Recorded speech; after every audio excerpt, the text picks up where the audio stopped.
ಈಗ ಸ್ಪಾನ್ಸರ್ಡ್ ಕೋಟಾ ಬಗ್ಗೆ ಮಾತನಾಡೋಣ. ಈ ಸ್ಪಾನ್ಸರ್ಡ್ ಕೋಟಾ ಅಂತ ಇರುತ್ತಲ್ಲ ಸರ್, ಅದರಲ್ಲಿಗೆ ಯಾರು ಅರ್ಜಿನ ಸಲ್ಲಿಸಬಹುದು? ಸ್ಪಾನ್ಸರ್ಡ್ ಅಂದರೆ ಯಾವ ರೀತಿ? ಈಗ ನಮ್ಮ MBA ಅಡ್ಮಿಷನ್ಸಲ್ಲಿ ಸ್ಪಾನ್ಸರ್ಡ್ ಅಂತ ಯಾವುದೂ ಇಲ್ಲ. ಯಾರು ಸ್ಪಾನ್ಸರ್ ಮಾಡ್ತಾರೆ? ಯಾರೂ ಮಾಡೋದಿಲ್ಲ. ಸ್ಪಾನ್ಸರ್ಶಿಪ್ ಬಹುಶಃ ನೀವು ಕೇಳೋದು ಯಾವ ರೀತಿ ಅಂದರೆ, ಕೆಲವರು ಎಕ್ಸಿಕ್ಯೂಟಿವ್ MBA ಅಂತ ನಡೆಸ್ತಾರೆ. ಆ ಎಕ್ಸಿಕ್ಯೂಟಿವ್ MBAಗೆ ಕೆಲವು ಇಂಡಸ್ಟ್ರಿ, ಆ ಕಂಪ್ನಿಗಳು, ಕಾರ್ಪೊರೇಟ್ನವರು ಅವರು ಹಣ ಕಟ್ಟಿ ಓದಿಸ್ತಾರೆ.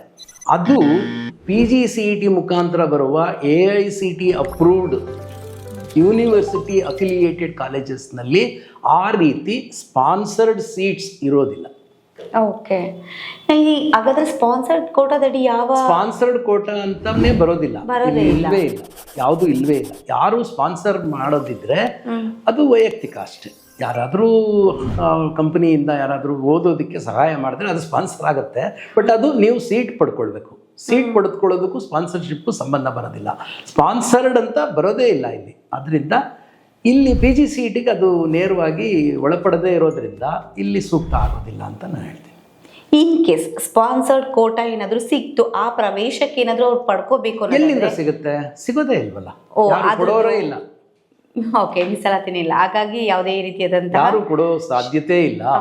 ಏನಿದ್ರು ಅದು ಸ್ಪಾನ್ಸರ್ಡ್ ಕೋಟಾ ಅಂದರೆ, ಈಗ ಒಂದು ಎಕ್ಸಿಕ್ಯೂಟಿವ್ MBA ಮಾಡೋರು, ಎಕ್ಸಿಕ್ಯೂಟಿವ್ MBA AICT ಅಪ್ರೂವ್ಡ್ ಅಲ್ಲಿ ಬರೋದಿಲ್ಲ. ಯೂನಿವರ್ಸಿಟಿ ಅಫಿಲಿಯೇಟೆಡ್ ಕಾಲೇಜಸ್ ಅಲ್ಲಿ ಆ ಕೋರ್ಸ್ಗಳೆಲ್ಲೂ ಇಲ್ಲ.